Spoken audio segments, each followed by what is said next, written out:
নমস্কার বন্ধুরা, কেমন আছো সবাই? লিলিয়ান অদ্রিজা মা মেয়ের এই ছোট্ট ব্লগটিতে সবাইকে স্বাগত জানাই। আজ আমি সকাল সকাল স্নান টান করে কালী মন্দিরের কাছে উপস্থিত হয়েছি। আজ হলো রটন্তী কালী পুজো। এখন মায়ের মৃত্তিকা মূর্তিকে আনা হচ্ছে। মাঘের অমাবস্যা তিথি ধরেই এই পুজোটি করা হয়। বিভিন্ন পুরাণে মায়ের নানান কাহিনী প্রচলিত আছে।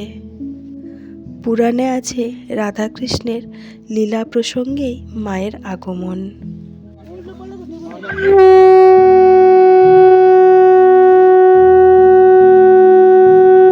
এইভাবে সবাই মিলে ধরে মাকে মন্দিরে বসানো হয়েছে। এখন মায়ের মুখ খুলে দেওয়া হচ্ছে। সন্ধেবেলায় অমাবস্যার তিথি ধরেই মায়ের পুজো শুরু হবে।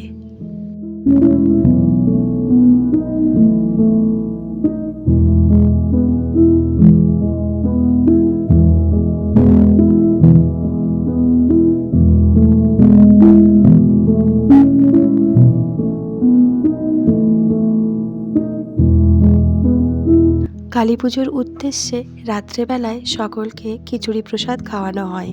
সেই কারণেই আমরা সকলে সবজি কাটতে বসে পড়েছি। অনেক মানুষের রান্না হবে, তাই দুপুর থেকেই কাটাকাটি আরম্ভ হয়ে গেছে। ভেতরে সমস্ত সবজি কেটে রাখা আছে, আর ওইদিকে চলছে ঠাকুর ভোগ রান্না। মাকে প্রত্যেক বছরই বেনারসি পরানো হয়, তাই আমি সোজা এখন ঠাকুর মন্দিরে চলে গেলাম।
শাড়ি পরানো হয়ে যাওয়ার পরে মায়ের যে সকল গয়নাগুলো আছে সেগুলো এক এক করে পরিয়ে দেওয়া হয়।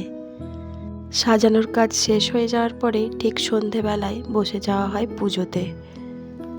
আমরাও সকলে রেডি হয়ে ঠিক সন্ধেবেলায় মন্দিরে এসে উপস্থিত হয়ে গেছি। পুজোর পরে হবে যজ্ঞ, তার জন্য আটটা আটটা করে বেলপাতা এক এক করে বেছে বেছে রাখছি। মাঘ মাসের চতুর্দশী সংযুক্ত অমাবস্যায় রটন্তী কালী পুজো হয়।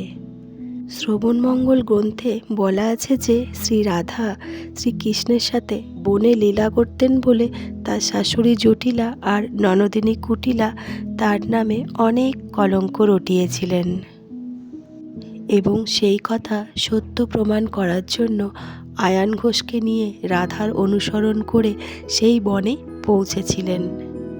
শ্রীকৃষ্ণের আরাধ্য দেবী ছিলেন কালী, তাই অন্তর্যামী শ্রীকৃষ্ণ জটিলা কুটিলার ওই সন্দেহ জানতে পেরে স্বয়ং কালীরূপ ধারণ করেছিলেন। আর সেই মুহূর্তে শ্রী রাধিকা কদম্ব বৃক্ষের মূলে শ্রীকৃষ্ণের ওই কালী রূপকে ফল ফুল দিয়ে নিষ্ঠা ভরে পুজো করেছিলেন। এই ঘটনাটি দেখেই জটিলা কুটিলা এবং আয়ান ঘোষের সমস্ত ভুল ভাঙে, আর শ্রী রাধিকা যে স্বয়ং আদ্যাশক্তি তা প্রমাণিত হয়। এই ঘটনাটি থেকে স্বয়ং ওই কালী রূপকে রটন্তী কালিকা নামে পুজো করে আসছে। এই রকম অনেক ঘটনা অনেক পুরাণেই লেখা আছে। তো যাই হোক, এখন তোমরা দেখতেই পাচ্ছ যজ্ঞের কাজ শুরু হয়ে গেছে। যজ্ঞের আগুন জ্বালানো হয়ে গেছে। এরপর মন্ত্রের মাধ্যমে ঘি আর বেলপাতা আহুতি দেওয়া হবে।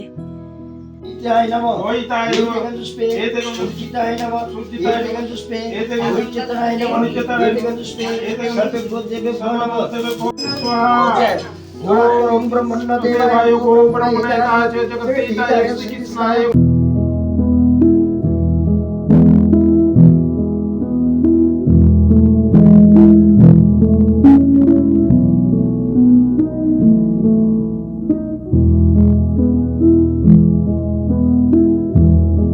যজ্ঞের কাজ একেবারেই শেষের মুহূর্তে।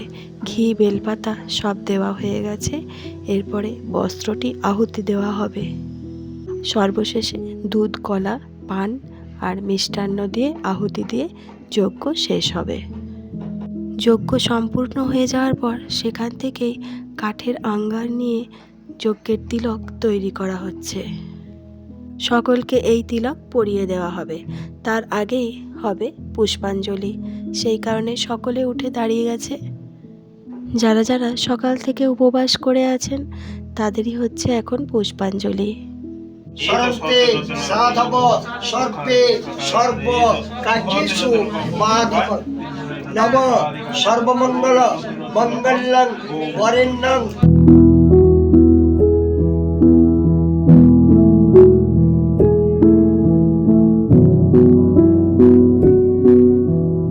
পুষ্পাঞ্জলির পরেই শুরু হচ্ছে মায়ের আরতি। আমরা সকলেই এখন উঠে দাঁড়িয়ে পড়েছি। আজকে খুব তাড়াতাড়ি অমাবস্যা পড়ে গিয়েছিল বলে পুজোটাও তাড়াতাড়ি করে শেষ হয়ে গেল।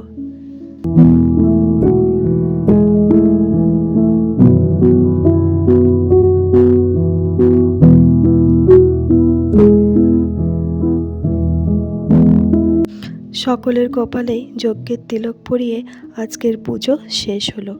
এরপরে সকল ভক্তগণই মায়ের প্রসাদ গ্রহণ করবেন।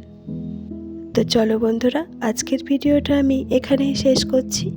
তোমাদের কেমন লাগলো একটা কমেন্ট করে জানিও। ভালো লাগলে লাইক করো। যারা যারা সাবস্ক্রাইব করোনি তারা প্লিজ সাবস্ক্রাইবটা করে দিও আর শেয়ার করো। তোমরা সবাই খুব ভালো থেকো, সুস্থ থেকো আর আনন্দে থেকো। দেখা হবে খুব শিগগির পরের একটা ব্লগে।